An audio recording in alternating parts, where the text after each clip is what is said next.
Good afternoon, ladies and gentlemen. My name is Marc Frankel. And my name is Nick Orlando. And together we are Fidget Widgets. So, what is a fidgeter? A fidgeter in our mind is the person who has a propensity to always be playing with something. They always need that constant extra bit of stimulation throughout the day, at work, in the classroom. They always need that extra something just to stay attentive in class. So how do fidgeters currently fidget?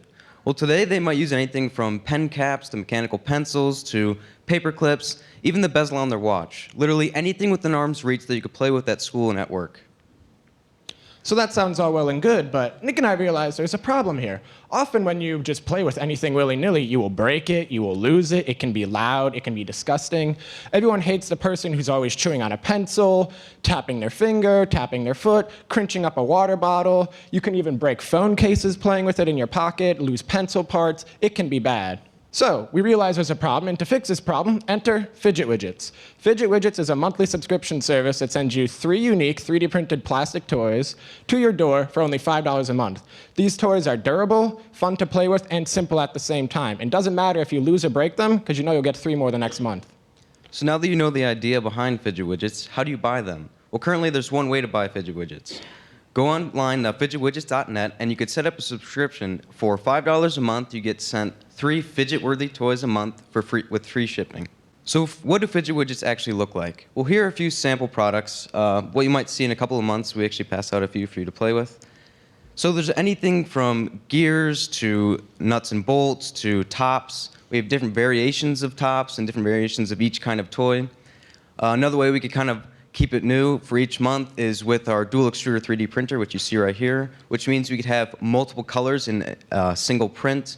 We could also use different filaments, so a rubberized filament could be used to make the toy squishy. Just great ways to keep the toys fun. Another really good part about our plastic is the fact that it's cornstarch based, which means it's biodegradable. So any broken toys or toys that end up in the trash will actually be completely dissolved within 6 months. So, one of the common questions we get about Fidget Widgets is, can this actually be done? Is the technology possible? And the answer is yes. Technology has vastly improved and printing time is way quicker. Nick and I came up with a formula to help answer this question where we only allocated 23 days out of a month for printing, leaving those extra few days as margin of error in case something goes wrong, a printer breaks, etc. That being said, we do just one printing round that day, where we'd pack 30 toys onto that build plate and do just one print throughout the day. That way it wouldn't matter if it took 3 hours, 8 hours, or 12 hours, 24 hours, it wouldn't matter. Our average print takes around 8 hours, and that's thanks to the software for this thing doing projections.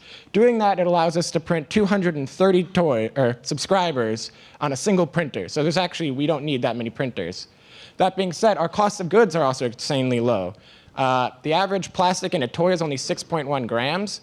And our average cost per gram is only a penny. These toys are incredibly cheap, and after shipping, labor, paying Nick and I to help package the toys and etc., it only costs $1.09 on a $5 toy. So how will we market Fidget Widgets? Well, our first step is actually attending the Business Entrepreneurship Fair that's coming up in April. We've actually already signed up. We'll have a stand there with our 3D printer operating to catch some eyes on our stand. We'll also have pre-made toys that we could sell right there, hoping to convert some potential customers to subscription. It's actually just a great way of getting some customer validation, getting some feedback from people, seeing what we could work with, what we could change. So we're excited for that. So now that you know what Fidget Widgets are, how to get them, and how we make them, now how do we plan on marketing them? Well, Fidget Widgets, in addition to the marketing at the Beechwood Entrepreneurship Fair, also plans on marketing online through social media like Facebook and Google AdWords. We plan on spending an equal amount on either service, $355 on Facebook and $355 in Google AdWords. We plan on spending an equal amount because we don't know which one will be best for us until we try it out for a full year. Google AdWords would allow us to target specific sentences like my child has ADHD or fidget toys. Facebook would allow us to put actual images, testimonials, and videos right in the news feeds of parents with kids with ADHD or kids with ADHD. Facebook is just that powerful. In addition, we'd also put videos and pictures on the free services of Facebook, Instagram, and Twitter, because we believe the best way to demonstrate our toys is by actually playing with them or seeing people play with them. Finally, we'd also do an email campaign to our current subscribers and subscribers we may have lost through our website at fidgetwidgets.net. So who are our competitors? Well, you have two options. Option A, you continue breaking your phone cases, pens, pencils, or other things you might need throughout the day. Or option B, you go to therapyshop.com. There's a much smaller variety of toys, and each toy is worth 3 of ours. It's a much higher price point. Not only that, but the user interface is extremely complicated, and it's difficult for the average user to actually pick a toy and purchase it, which will drive customers to our website. So here you can see a graph of our projected sales. Compared to some of the businesses before, they're fairly conservative, but we targeted only a fraction of the ADHD market of the United States, which is 6.4 million, and that's just in your teenage years. These projections are they are fairly conservative and like linear. We don't predict any exponential growth. One reason for that is the fact that we recognize there's some seasonality to our business due to the fact that we target school children and there's like the school cycle. However, we don't predict any major drop-off during the summer because of something Nick and I call the toy effect, which is basically no kid's not going to want toys. And it's always going to be that like Christmas morning feeling when they get a toy each month. And even though it's the summer, you still have summer classes, ACT classes, etc. There's still need to have that toy during the summer to fidget through without the day. So our initial investment, as you can see, is fairly small. The 3 main purchases we need to make are a 3D printer, which we've already got, and it's working great, so that's exciting.